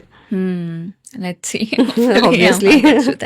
તો જેમ આપણે પ્રોપર્ટીની વાત કરી રહ્યા હતા એમ સપોઝ કોઈને જમીન કોઈ લેવા માંગે છે તો એના માટે કઈ કઈ વસ્તુઓનું ખાસ ધ્યાન રાખવાનું, એક ચેકલિસ્ટ શું હોવું જોઈએ કે જમીન લેતા પહેલા આટલું તમારે ચેક કરવાનું? જમીન લેતા પહેલા જો ખેતીની જમીન હોય તો ચેકલિસ્ટ આખું અલગ હોય, બિન ખેતીની જમીન હોય તો ચેકલિસ્ટ આખું અલગ હોય. ઓકે. જો તમે ખેતીની જમીન લો છો તો સૌથી પહેલા તો તમારા 1951 થી ઉતારા છે, મતલબ જે 1951 થી 7/12 કહેવાય છે એને, એ ચેક કરવી પડે. જૂની નોંધો છે ચેક કરવી પડે. એ સિવાય અંદર કોઈ હુકમ આવતા હોય નોંધમાં તો એ ચેક કરવા પડે. ક્યાંય કોઈનો હક બ્રેકઆઉટ થતો નથી ને એ ચેક કરવું પડે. યા તો પછી એ જમીનમાં કોઈ નોટરાઇઝ બાનાખત છે કે એવું નથી થયેલું, યા તો પછી કોઈ બીજા એવા ફ્રોડ નથી થયા એ ચેક કરવા માટે તો તમારે કોઈ પણ વકીલનું જે ટાઇટલ ક્લિયરન્સ સર્ટિફિકેટ કહેતા હોઈએ છીએ આપણે એ લેવું પડે. એ સિવાય કોઈ રજિસ્ટર્ડ બાનાખત થયેલું છે કે નહીં એ ચેકઆઉટ કરવું પડે. એવા ઘણા બધા રજિસ્ટર્ડ કોઈ ડોક્યુમેન્ટ થયેલું છે એ બધું બહુ જ ચેક કરવું પડે અને પછી તમે ખેતીની જમીન લઈ શકો. એ લોકો અપ્રુવલ આપે કે આ બધું જ ઓકે છે પછી તમે આગળ વધી શકો. સેમ એ જ રીતે બિનખેતીમાં પણ તમારે વસ્તુ ચેક કરવી પડે. આટલા રેકોર્ડ્સ તો ચેક કરવાના જ જે ખેતીની જમીન માટેના છે. એ સિવાય તમારા બિનખેતીનો હુકમ હોય, બિનખેતીના હુકમમાં જે રૂપાંતર કર ભરવાનું થતું હોય એ ભરેલું છે, પછી પ્રીમિયમ ભરવાનું થતું હોય એ ભરેલું છે, બધું ચેક કરવું પડે પછી તમે બિનખેતીની જમીન લઈ શકો. ઓકે. અને આ જમીનનો સપોઝ કોઈ જમીનનો બાનાખત થયો છે, હવે બાનાખત કર્યા પછી એને તમે રદ કરાવી શકો એ પોસિબલ છે? હા, થઈ શકે ને. ઓકે. હા, જો બંને પાર્ટી અગ્રી હોય તો બાનાખત પણ રદ થઈ શકે છે. એટલે પૈસાની જે લેવડ દેવડ હોય એ જાતે કરી લેવાની પણ એટલીસ્ટ તમે એ રદ થઈ શકે. હા, તમારે જે પણ ઇન્ટરનલ ટ્રાન્ઝેક્શન્સ થયા હોય તમારે કમ્પ્લીટ કરવા પડે, એ કરીને તમે બાનાખત રદ કરાવી શકો છો. ઓકે. અને આની પ્રોસેસ શું હોય જમીન લેવાની અગર આપણે જાણવી હોય તો? જમીન લેવાની પ્રોસેસમાં એ જોઈએ દસ્તાવેજ જ કરાવવાનું હોય. હવે સપોઝ કેવું છે ઘણી વખતે જે અર્નેસ્ટ મની કહેતા હોય છે બાનાની રકમ એ વધારે હોય એટલે લોકો રજિસ્ટર્ડ બાનાખત કરાવતા હોય, ઓછી હોય તો જનરલી જેને જે યોગ્ય લાગે. બાકી તો હું તો એ જ પ્રિફર કરું છું કે રજિસ્ટર્ડ ડોક્યુમેન્ટ સારું, બાકી નોટરાઇઝમાં જે લોકો ફરી જાય. એટલે રજિસ્ટર્ડ ડોક્યુમેન્ટ તમારું રજિસ્ટર્ડ બાનાખત થાય એ પછી, કારણ કે ઘણા લોકો કેવું ટાઈમ કન્ડિશન્સ લેતા હોય, અમાઉન્ટ વધારે હોય એટલે સુધી, એટલે પછી તમારી 2-3 મહિનાની મુદત હોય એ પછી તમે દસ્તાવેજ કરાવી દો. દસ્તાવેજ કરાવો એ પછી એની નોંધ પડે. ખેતીની જમીન હોય તો એની નોંધ ઓટોમેટિકલી પડી જાય, અને બિનખેતીની હોય તો આપણે પડાવવી પડે. એ નોંધ પડી જાય, એ નોંધની સાથે તમે રેકોર્ડ્સ આપી દો એટલે નોંધ પ્રમાણિત થઈ જાય, તમારું નામ 7/12 ચડી જાય. ઓકે. આ તો જમીનની વાત કરીએ. હવે આપણે રિયલ એસ્ટેટમાં કોઈ પણ પ્રોપર્ટી લાઈક કમર્શિયલ કે રેઝિડેન્શિયલ કોઈ પ્રોપર્ટી લેવી હોય તો એના માટેના શું ચેકલિસ્ટ રાખવા જોઈએ? રેસિડેન્શિયલમાં બી એવું છે, રેસિડેન્શિયલ કોમર્શિયલ કંઈ પણ. હવે સપોઝ ગ્રામ પંચાયતમાં છે તો આખું અલગ હોય, નગરપાલિકામાં છે તો અલગ હોય, મ્યુનિસિપલ કોર્પોરેશનમાં છે તો અલગ હોય. બધા, કારણ કે દરેકની રજા ચિઠ્ઠી હોય. હવે કોઈ પણ સ્કીમમાં તમે આજે ઘર લઈ રહ્યા છો, હું જસ્ટ અમદાવાદનું એક્ઝામ્પલ આપું તો સૌથી પહેલા તો તમારે શું જોવું જોઈએ, ખાલી બેઝથી ચાલુ કરો. આજે કોઈ પણ તમે ઘર લઈ રહ્યા છો એનું ફર્સ્ટ ટ્રાન્ઝેક્શન પહેલા તો ખેતીની જ જમીન હશે, સીધી તો બિનખેતી થઈ ના હોય. બરાબર. એટલે તમારા ખેતીના ડોક્યુમેન્ટ છે એ તમારે જોઈએ. એ પછી બિનખેતી થાય એટલે બિનખેતીનો હુકમ જોઈએ. બિનખેતીના હુકમ પછી તમે પ્લાન પાસ કરાયા છે કે નહીં એ જોઈએ. પ્લાન પાસ પછી એ જગ્યા પર બાંધકામ કરવાની રજા ચિઠ્ઠી જોઈએ. બાંધકામ થઈ ગયું પછી જેને વિકાસની પરવાનગી કહેવાય, ડેવલપમેન્ટ પરમિશન, એ લેવી પડે. પછી એ બાંધકામને વાપરવાની પરવાનગી એ પણ તમારે લેવી પડે. પછી એ તમારો જે આખો પ્રોજેક્ટ છે અત્યારના રૂલ્સ પ્રમાણે જે 2016 પછી આવ્યો કે તમારે રેરામાં નોંધાવવો પડે. રેરામાં નોંધણી થઈ છે કે નહીં એ ચેક કરવું પડે. આ બધું થયા પછી તમે તમારા જમીન જે મકાન છે કે દુકાન છે કે ઓફિસ વોટેવર એનું તમારે દસ્તાવેજ કરાવવાનું હોય. એટલે કોઈ બી બિલ્ડરથી લેતા પહેલા પણ આ બધું આપણે ચેક કરવું જોઈએ, કેમ કે અત્યારે ફ્રોડ્સ પણ અલગ અલગ ટાઈપના થતા હોય છે. તો આમાં પ્રોપર્ટીમાં કયા ટાઈપના ફ્રોડ થઈ શકે? પ્રોપર્ટીમાં જનરલી મેં એવા કેસીસ જોયેલા છે કે ઘણી વખતે આવે બિલ્ડર જ મોટા ભાગે પ્રોપર્ટીમાં વધારે ફ્રોડ થતા હોય છે. ખોટું ના કહેવાય. હા, દરેક સરખા નથી હોતા, પણ ઘણી વખતે કેવું થતું હોય છે કે બિલ્ડર હોય છે, મારી પોતાની પાસે એવા કેસીસ હોય છે, જનરલી લેટેસ્ટનો જ કેસ છે. બિલ્ડરે આખી સ્કીમ બાંધી દીધી, સ્કીમ બાંધીને બધાની પાસેથી પૈસા લઈ લીધા, આખી સ્કીમ ઊભી કરી દીધી, બધાને લોકોને રહેવા પણ આપી દીધા, પોઝિશન પણ આપી દીધા, પણ દસ્તાવેજ ના કરાયો. અને એ પ્રોપર્ટી ઉપર બહુ જ મોટી કરોડોમાં લોન લઈ અને એ ફરાર થઈ ગયા અને લોન ભરપાઈ કરવાની બંધ કરી દીધી. હવે થાય શું? હેરાન કોણ થશે? જે લોકોએ મકાન લીધા છે એ. કારણ કે જે બેંક પાસેથી લોન લીધી છે તો ભરપાઈ નહીં કરે તો એનો પ્રોજેક્ટને એના પ્રોસેસમાં તો કરશે જ. આવા કેસીસ ચાલતા હોય છે. પણ આ કેસમાં જેને ખરીદી છે એ શું કરી શકે? અને આ તમે જે ચેકલિસ્ટ, હા, પણ આપણે બધા ક્યાં ચેક કરતા હોય છે એટલીસ્ટ આટલું બધું તો, અને પણ આટલા બધા લોકોનું નુકસાન થશે તો એના માટે તો કંઈક તો કાયદો હશે ને કે આ કેવી રીતે બચવાનું આમાંથી. હા, એટલે કોર્ટ પણ જોશે કે તમારો નેચરલ જસ્ટિસને હાનિ પહોંચી રહી છે, કારણ કે લોકોનું બધાનું ઇન્વેસ્ટમેન્ટ છે. યસ. અને એક પ્રોજેક્ટ લોન ઊભી હતી છતાં પણ એ લોકોએ જે લોકોએ પણ મકાનો લીધા છે એ લોકોએ કે બધાએ કેશમાં નથી લીધા, હા, લોન આપી જશે ને. બધા લોકોએ લોન, એટલે ઉપર બે કોની લોન ને કોણ ભરપાઈ કરશે ને પહેલા તો એ સવાલ ઉભો થાય છે.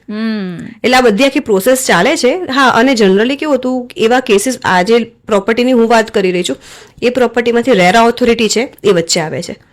રેરા જનરલી સ્પેસિફિકલી જરૂરી એટલા માટે છે કે જે લોકોએ મકાન ખરીદ્યું છે એના હકને હાનિ ના પહોંચે. સ્પેસિફિકલી જોવાનું કામ રેરાનું આ હોય છે. અને રેરાએ એ પ્રોજેક્ટમાંથી 30 પ્રોપર્ટીના દસ્તાવેજ કરી પણ આપ્યા છે. પણ પાછળથી કેવું તકલીફ થઈ ગઈ કે જે લોકોએ દસ્તાવેજ કરાવી દીધા હતા અને ખબર પડી કે આવી મોટો બોજો છે આ જમીન પર, એ આવું આખું હોય છે કે થતું હોય છે આ રીતનું. સ્ટ્રેન્જ છે, પણ આવું લોકોમાં કેટલું ટેન્શન આવે. મેં પણ એક કેસ જોયો હતો કે એક ફ્લેટ્સ ઊભા કરી દીધા અને બિલ્ડર ગાયબ છે, ખબર નહીં, અને એને ઓડાનું જે ગાર્ડન જગ્યા હોય ને એ એને અંદર લઈ લીધી છે. એટલે ત્યાં એને અંદર પોતાના બિલ્ડિંગમાં ગાર્ડન કરી દીધું. નાની જગ્યા છે પણ એ લઈ લીધી છે. તો હવે એ રેઝિડેન્ટ ત્યાં છે, એ લોકોને એ જ ટેન્શન છે કે પાર્કિંગ જ નથી, અને એ જગ્યા જ્યારે ત્યારે ગવર્મેન્ટ જ છે તો એ લઈ શકે છે, કેમ કે એ તો ઓડાની જગ્યા છે ને. ઓબ્વિયસલી એનામાં તમે હવે એ પૂરા દસ્તાવેજ નથી, અને ઘણા લોકો લઈ જ રહ્યા છે એ જગ્યાઓ, લેવેચ પણ થઈ રહી છે ત્યાંના પ્લોટની. એવું કશું નથી, પણ અમુક જે વસ્તુઓ જોઈએ એ ત્યાં અવેલેબલ નથી, પણ લોકો જતું કરે છે કે ભાઈ આવું થઈ શકે. હા, લોકોને કેવું છે કે આટલા ડિસ્પ્યુટમાં અમે ક્યાં ઉતરીએ, પણ જ્યારે કહેવાય ને પોતાની ઉપર કેસ આવે ને એટલે પછી બધા લડવાનું ચાલુ કરે છે, બાકી જનરલી કોઈ પડતું નથી હોતું. હા, કેમ કે અમુક ડોક્યુમેન્ટ એ જ છે કે જ્યારે આપણે આ લોનની વાત કરતા હતા કે એટલે જ લોન લેવી બહુ ઇમ્પોર્ટન્ટ છે. કેમ કે જ્યારે તમે બેંક જોડે લોન લેવા જાઓ ત્યારે એ તમારી જોડે બધા ડોક્યુમેન્ટ માંગે કે ભાઈ આ A to Z અમને ડોક્યુમેન્ટ જોઈશે ત્યારે તમને લોન મળશે.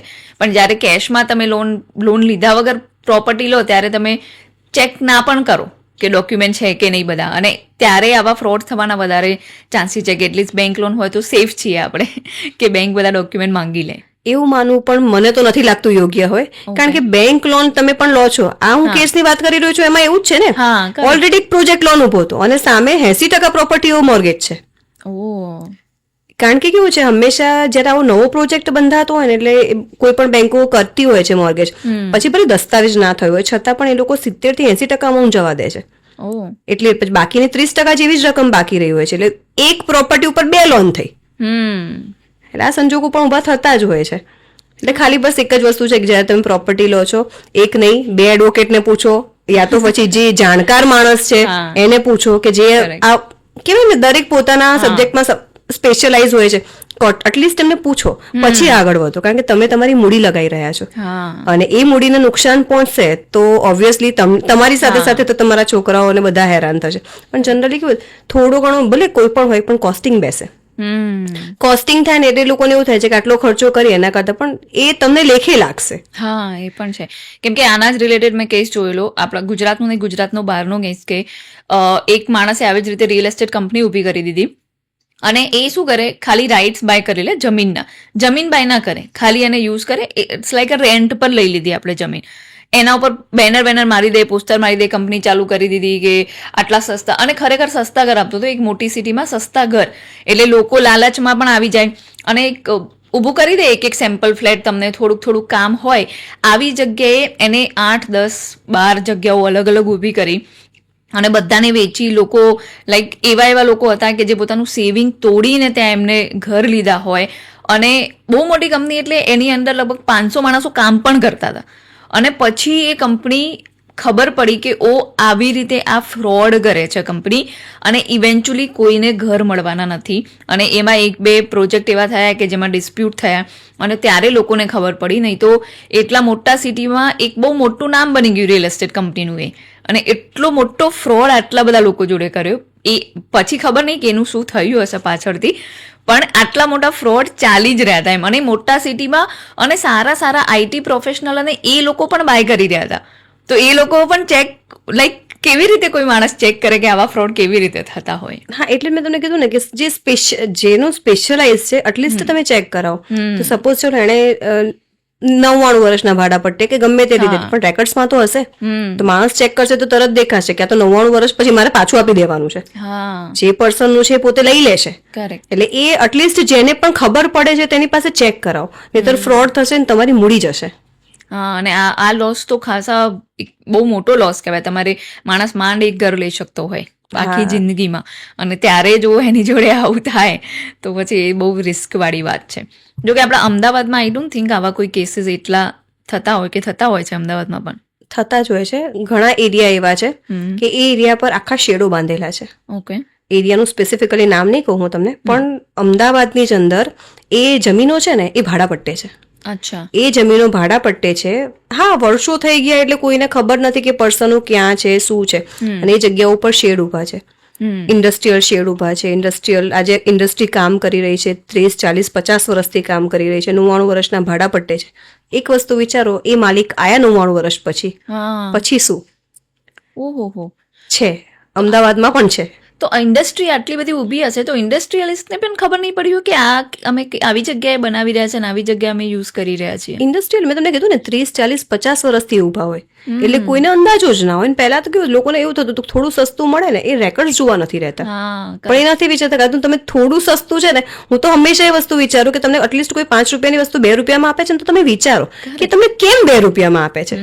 એનું કંઈક તો બેનિફિટ હશે ને, પછી આગળ વધો. એ તો છે. એટલે લાલચમાં આવીને લોકો આવું બધું ઘણું કરતા હોય છે, પણ ત્યારે આપણે પાછળથી એ વિચારવું જરૂરી કે આટલું સસ્તું કોઈ પણ હોય તો શક થાય કે આટલું સસ્તું આપણને કેવી રીતે આપી શકે. ઓબ્વિયસલી વિચારવું જોઈએ. હા, પણ એવું કહે છે ને કે લાલચ બુરી બલા છે, કહી શકો છો તમે.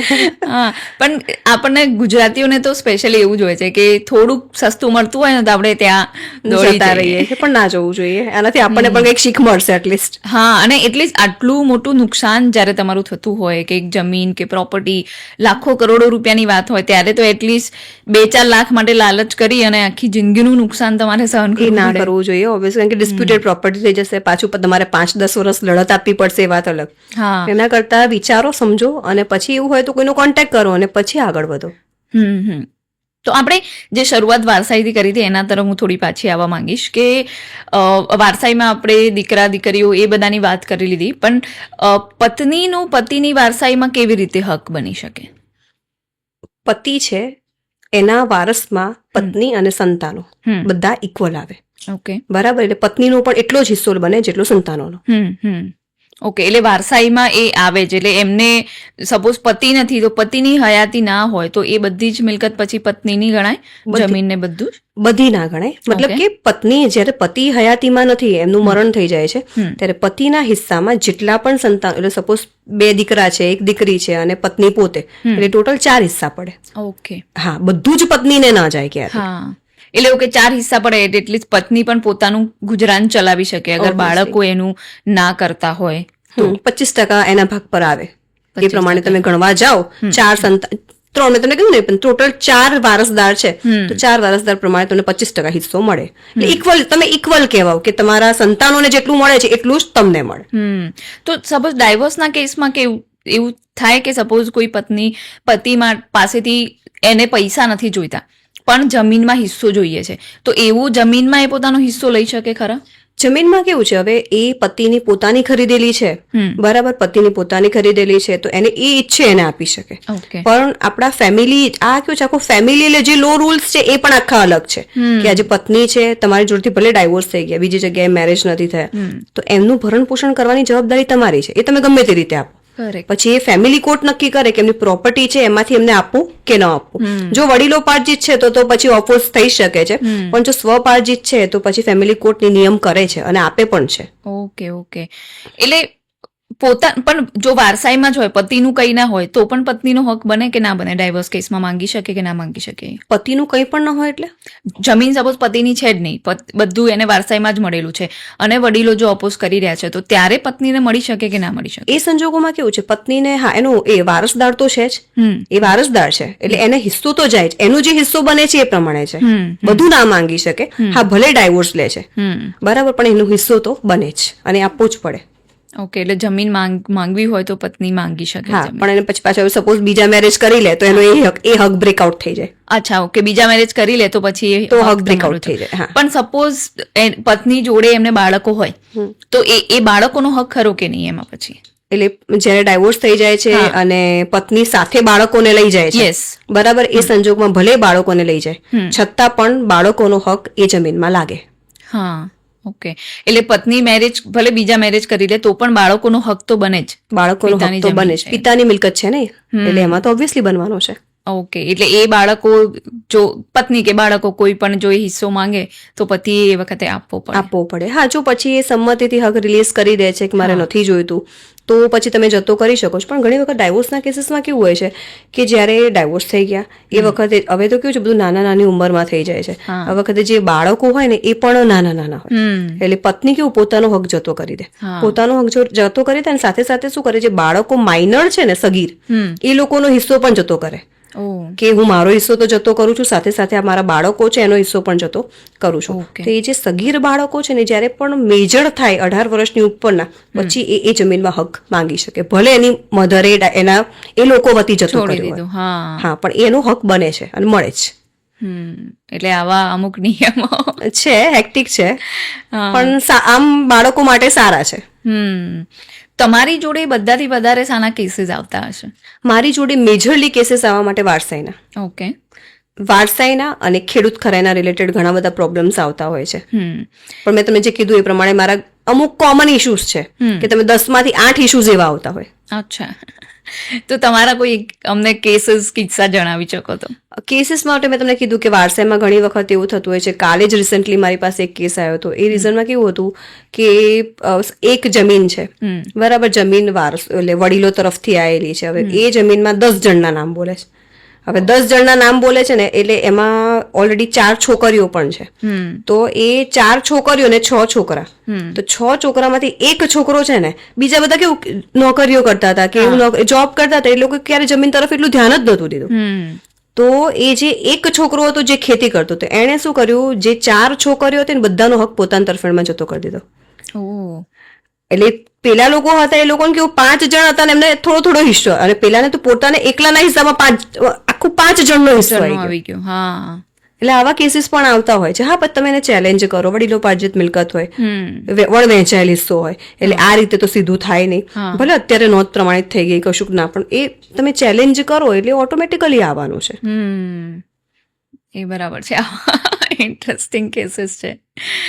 પણ નોર્મલી જે આ 5-5, 10-10 વર્ષ કેસ ચાલતા હોય તમને તમારા ત્યાં કોર્ટમાં, તો તમે એઝ અ લોયર તમે વકીલ એ લોકોને સલાહ આપો કે તમે આઉટ ઓફ કોર્ટ સેટલમેન્ટ કરી લો કે સંમતિથી કરી લો, એવું કંઈ તમે કહો કે તમને, કે પછી લોયર છો તો પછી એની ફીસ મળે છે તો કેમ નહીં આપણે એને કેસને ચલાવીએ, એવું હોય? હું હંમેશા એક વસ્તુમાં બિલીવ રાખું છું કે ગમે તે રીતે છે ને પાર્ટીનું હિત જળવાવું જોઈએ. એનું સમાધાનથી જળવાય છે તો સમાધાન ઓકે છે, કેસ લડવાથી જળવાય છે તો કેસ લડવાથી ઓકે છે. બાકી મેં મારા પ્રોફેશનના ક્યારે ફીઝ માટે ક્યારેય નથી લડ્યું અને હું લડીશ પણ નહીં. બરાબર છે. એટલે at least out of court settlement થતું હોય તો એ એના માટે બેસ્ટ જ છે. પણ એક ક્વેશ્ચન એ પણ આવે કે suppose out of court settlement થાય તો કેસ જલ્દી ઉકેલાઈ જાય અને ફીસ ઓછી મળે, ઇન જનરલ હું વાત કરું છું, તો આઉટ ઓફ કોર્ટ પસંદ કરવાથી લાઈક લોયર કંઈક એડિશનલ ફીસ લઈ લે કે ભાઈ ચલો મેં તમને આઉટ ઓફ કોર્ટ સેટલમેન્ટ કરાવ્યું છે તો હું તમારી જોડેથી આટલી ફીસ લમસમ હું લઈ લઈશ, એવું કરે? ફી સ્ટ્રક્ચર છે તો દરેક એડવોકેટ્સનું અલગ અલગ હોય. અમુક લોકો એડવાન્સમાં લેતા હોય, અમુક લોકો મુદત વાઇઝ લેતા હોય, અમુક લોકો એટલે જે આખા કેસની ફીસ લીધી હોય બધા જ પ્રમાણે ચાલવાના છે. ઓકે. અને નોર્મલી આવા જે તમે જે ફિલ્ડમાં છો કે આ જમીનમાં ને એમાં નોર્મલી શું ચાર્જીસ ચાલતા હોય લોયરના? ફીઝમાં ક્યારે તમે કોઈ જ અઝમ્પશન ના લગાવી શકો. સ્પેસિફિકલી અમારા ફિલ્ડમાં એ ટાઈપના એડવોકેટ્સ છે જે 50 રૂપિયાથી લઈને, જસ્ટ કલાકની વાત કરું છું, જે કલાકની કન્સલ્ટેશન ફી છે એ 50 રૂપિયાથી લઈને 5 લાખ રૂપિયા સુધીની પણ છે અને 20 લાખ રૂપિયા સુધીની પણ હશે. એટલે તમે ક્યારે ફીઝનું અઝમ્પશન તો ક્યારેય ના લગાવી શકો. અને આવા લોયરના અને બધાના અંદર પણ સેટિંગ હોતા જ હશે. સામે તમે 2 લોયર લડતા હોય તો એ બધું તમે ઓળખતા જ હોય ને કે ભાઈ આવું છે તેવું છે, બહાર આવીને તમે લોકો બી વાતો કરતા જ હશો ને? એટલે કેવું એ વાતો કરતા તો કેવું છે, હવે તમે એક ક્લાસમાં ભણતા હો હા. તો તમારી સાથે તમે લોકો વિદ્યાર્થીઓ બધા સાથે છો, Correct, correct. તો હા તો તમે કે અંદર જે જ્યારે કે પછી એક્ઝામનો ટાઈમ આવે એટલે મારું પેપર એ મારું, મારું એ સેમ ટુ સેમ અમારા ફિલ્ડમાં એવું છે. તો અમે લોકો કે બાર દુશ્મનાવટ રાખીને ના ફરીએ, પણ જે મારો કેસ છે મારો છે. તમે જ્યારે કોર્ટ રૂમની અંદર જઈએ ત્યારે હું મારું પેપર ડિસ્ક્લોઝ કરીશ અને સામેવાળા એડવોકેટ છે એમનું કરશે. એ બરાબર છે. તો તમે મેઇનલી આ જમીને કીધું કે તમે આ સિલેક્ટ કર્યું, તો આ આ પર્ટિક્યુલર ટોપિક કે આ વસ્તુ સિલેક્ટ કરવા પાછળનું રીઝન શું હતું તમારું? સ્પેસિફિકલી હું પટેલની દીકરી છું, હમ એટલે ખેતીની જમીન સાથે કનેક્ટેડ છું. Yes. બરાબર, પહેલેથી જમીનની હિસ્ટ્રી આપણે સાંભળેલી હોય, જમીન મિલકત આપણે નાના હોઈએ ને ત્યારથી આપણા કેવું ને એક કોન્સ્ટન્ટલી હોય. ગામડે આ છે, ગામડે આ છે, આ છે. હા. એટલે વસ્તુ પછી આપણા મગજમાં એક વસ્તુ હોય છે કે જમીન છે, સાલું છે શું? સિટીમાં બોર્ન બ્રોટઅપ થયેલો હોય, જન્મથી અહીંયા મોટા થયા હોય, એટલે જમીન ખેતીની જમીનનો એટલો અંદાજો ના હોય. હા. પણ જ્યારે ત્યાં જઈએ ને, સ્પેસિફિકલી મારું કારણ આ છે, બરાબર, આજે એવું નહીં કે હું ખોટું બોલી રહી છું, સ્પેસિફિકલી મારું કારણ આ છે અને હું પોતે ચલાવી રહી છું કે જમીનના જે ખેડૂતો છે ને બહુ હેરાન થતા, અને મેં જોયેલા છે. હા હા આજે મારા પપ્પા હોય કે મારા કાકા હોય કે ગમે તે, જે લોકોને જમીનનો અંદાજો જ નથી એ લોકોને હેરાન થતા જોયેલા છે. Yes. એટલે આજે મારું પોતાનું ટાર્ગેટ એવું હોય છે કે જે પણ ખેડૂત હોય એ હેરાન થતું હોય યા જમીન મિલકત કોઈ પણ, તે મારા ત્યાં આવીને ફ્રીમાં સજેશન્સ લઈ શકે છે. અને હું પોતે આ કેમ ચલાવી રહી છું. અને હા, કારણ કે એ ઓબ્વિયસલી મને ખબર છે કે એ લોકો કેટલા અટવાતા હોય છે. આજે સામે આવીને મેં મારા ક્લાયન્ટને રોતા જોયેલા છે. કારણ કે ઓબ્વિયસલી તમે જે કહો છો ને એ પ્રમાણે કે જે કાયદાકીય જે પ્રોસેસ છે ને એનાથી માણસ કંટાળી જાય છે. લાંબી પ્રોસેસ ચાલે એનાથી એ માણસ કંટાળી જાય ને.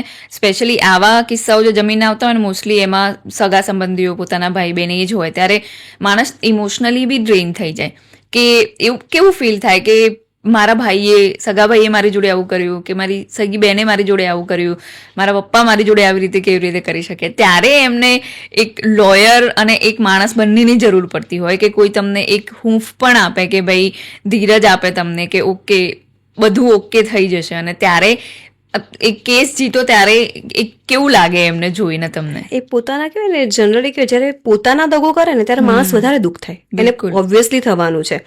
ત્યારે હું હંમેશા એ લોકોને કહેતી હોઉં કે તમે અત્યારે ભલે પણ અગ્રેસિવનેસમાં ક્યારેય ના જાઓ, ગુસ્સામાં હંમેશા તમે ખોટું ડિસિઝન લેશો. હા, અને જનરલી હું કહેતી સૌથી પહેલા મારો ટાર્ગેટ હંમેશા કે તમારા કોઈ સંબંધી છે? એ લોકો કે હા સંબંધી છે. ત્યારે હું પહેલો સવાલ એમને પૂછું છું, તમે તમારા સમાજ એટલે કે સામાજિક રીતે આ મેટરને સોલ્વ આઉટ કરવાનો પ્રયત્ન કર્યો? પહેલો મારો સવાલ એ હોય છે. અને સપોઝ પછી એ લોકો કે હા અમે સામાજિક રીતે પ્રયત્ન કર્યો, નથી પતે એવું, તો જ હું હંમેશા એ કહું છું કે તો જ તમે કાયદા, કારણ કે કોર્ટનું પગથિયું એક વખત ચડશો ને, આજે તમે કોર્ટ છે, પોલીસ સ્ટેશનમાં, તમારા જે સગા સંબંધી છે એના મગજમાં એક છાપ છૂટશે કે મને આના કોર્ટના ધક્કા ખાતો કર્યો યા પોલીસ સ્ટેશનના ધક્કા ખાતો કર્યો. એટલે એ સંજોગોમાં એવું કરું છું. પછી જો હા એ લોકો કહે છે કે અમે બેન બહુ જ પ્રયત્ન કર્યા પણ નથી જ કરતા, ત્યારે પછી કહું કે હા આપણો હક છે એ જતો પણ નહીં કરવાનો. બિલકુલ, ભલે છે આ હકનું, તમારા હકનું છે કે હા એ તમે કોઈ, હા તમારી મરજીથી ભલે લઈ જાય, પણ જબરદસ્તીથી તમને તમારા હકને હાનિ પહોંચાડીને ક્યારે કોઈ માણસ લઈ ન જવો જોઈએ. એ બરાબર છે. અને તમે જેમ કીધું કે આ તમે જે ચલાવી રહ્યા છો તમારું અભિયાન જે છે કે તમે ખેડૂતોને આવી રીતે હેલ્પ કરો છો, એનું તમને આ ફ્યુચર ક્યાં દેખાઈ રહ્યું છે? તમારું ફ્યુચરમાં શું પ્લાન છે? મારો ફ્યુચરમાં એ પ્લાન છે કે આજે તમે પણ નામ સાંભળ્યું જશે, ખજૂરભાઈ, મહિપતસિંહ ચૌહાણભાઈ, પોપટભાઈ આહિર, બિલકુલ બરાબર. એટલે હું પણ એવું વિચારું છું કે આજે હું ગુજરાતની દીકરી છું, ગુજરાતની એ જમીન છે જેણે મને ઘણું બધું આપ્યું છે. બિલકુલ. તો મારાથી બનતા પ્રયત્ન કરું અને બનતા ગુજરાતના દરેક લોકોને મદદ કરું. હા, એટલે એકચ્યુઅલી તમારું તમે જે આ ચલાવી રહ્યા છો અભિયાન, એની વિશે અમને થોડી માહિતી આપો તો વ્યુઅર્સને બધાને માહિતી મળી જાય ને કદાચ જે લોકોને નથી ખબર, જે ગામડા સાઈડના છે એ પણ કદાચ તમારી જોડે આવીને હેલ્પ લઈ શકે તમારી.